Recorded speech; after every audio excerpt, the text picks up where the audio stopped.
Ayan, dito nga po sa video ito ay grabe, napakaraming nag-comment sa aking comment section. Natutuwa daw po sila, kulang na lang ay mag-propose itong si Edu sa kanya, Kung pwede na lang, ligawan na daw po ito ni Edu, si Beyonce. Alam naman po nating lahat na hindi po pwede yon, no?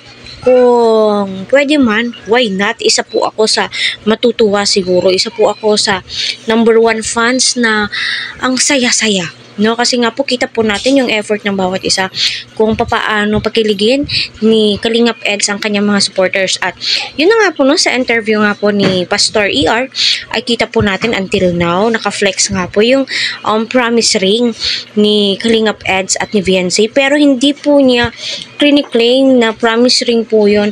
Wala lang. So bakit magbibigay yung lalaki ng singsing kung walang ibig sabihin? No, so style lang, no, hindi no, my God, sa tagal alam po yan ng mga senior citizen na may mga asawa, hindi po basta-basta nagbibigay ang lalaki ng isang singsing kung wala po itong ibig sabihin, no. Hindi po importante ang lalaki sa kanya, ang babae sa kanya, di ba?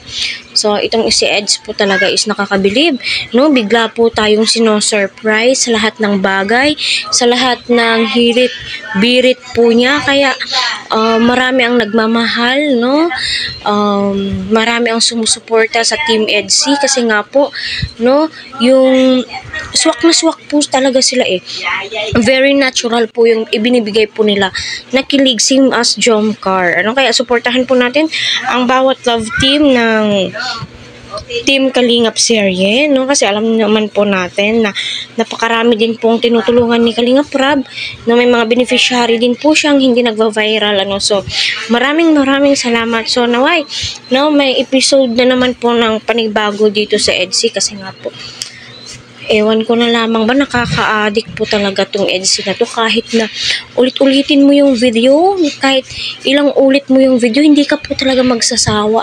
Hindi ka maboboard sa kanila habang pinapanood mo.